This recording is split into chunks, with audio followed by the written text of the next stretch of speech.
So I'm here with Christian Schaffalitzky, who is the non-executive director of MetalNRG and a consultant to the uranium project. Thank you for talking to me. Can you tell me a little bit about the new uranium project that MetalNRG are getting into? In summary, it's a modest-sized uranium deposit in the Republic of Kyrgyzstan. In the Kyrgyz Republic, there has been in the past quite a big uranium mining business, but it all kind of closed down between 1992. And this will be the first new greenfield project to be taken to mining for uranium in quite some time. And basically, we are getting involved in the project to help finance the capital investment and the development of the project.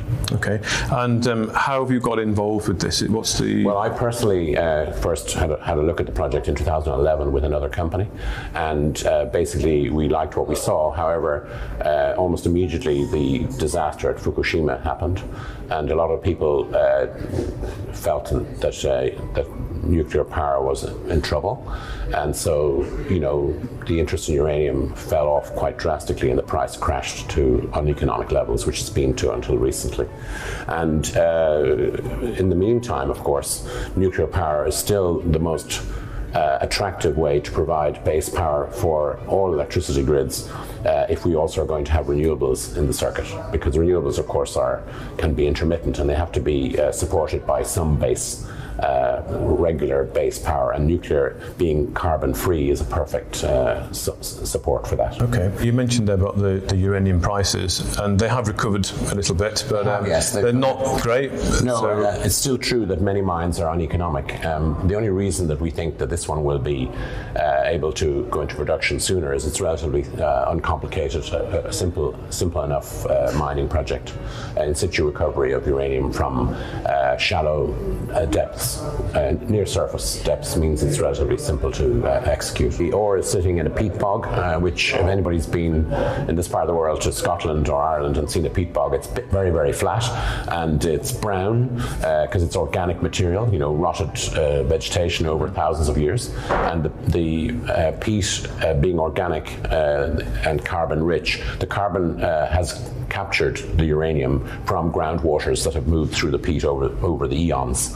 And that's what we're doing is we're not mining the peat, we're basically using a benign solution called sodium bicarbonate, which we will soak into the peat bog over a period of weeks, and then we recover the solution, which is now, to use the technical word, pregnant with uranium, and then that pregnant solution is sent to a plant where it's removed from the solution and onto resin beads, and those beads themselves are then sent to a uranium plant in country, 70 kilometers away, to make the final product. So a fairly simple recovery process. That's right, yes.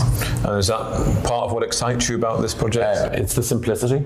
A lot of people think that mining has to be complicated. I think it can be quite straightforward, and with the right project, with the right expertise, because as I said before, having the right people advise us on this project have made all the difference. And what about licensing agreements then for this? We're applying now for the mining license, and it's going through the procedures, which are pretty rigorous. You have to submit a very detailed feasibility study with the project description and everything else included, and it's working its way now through the governmental review process. Okay, and what about existing information and exploration that's been done on this particular project? Did you look at that when you? Oh yes, the project has had really high quality work done in the past. It has a independently verified resource, which we are hoping will be converted to a reserve now as part of the government process. And on top of that, the metallurgy, the very detailed test work, a lot of it carried out in top laboratories in Kyrgyzstan because they are experts in the nuclear field.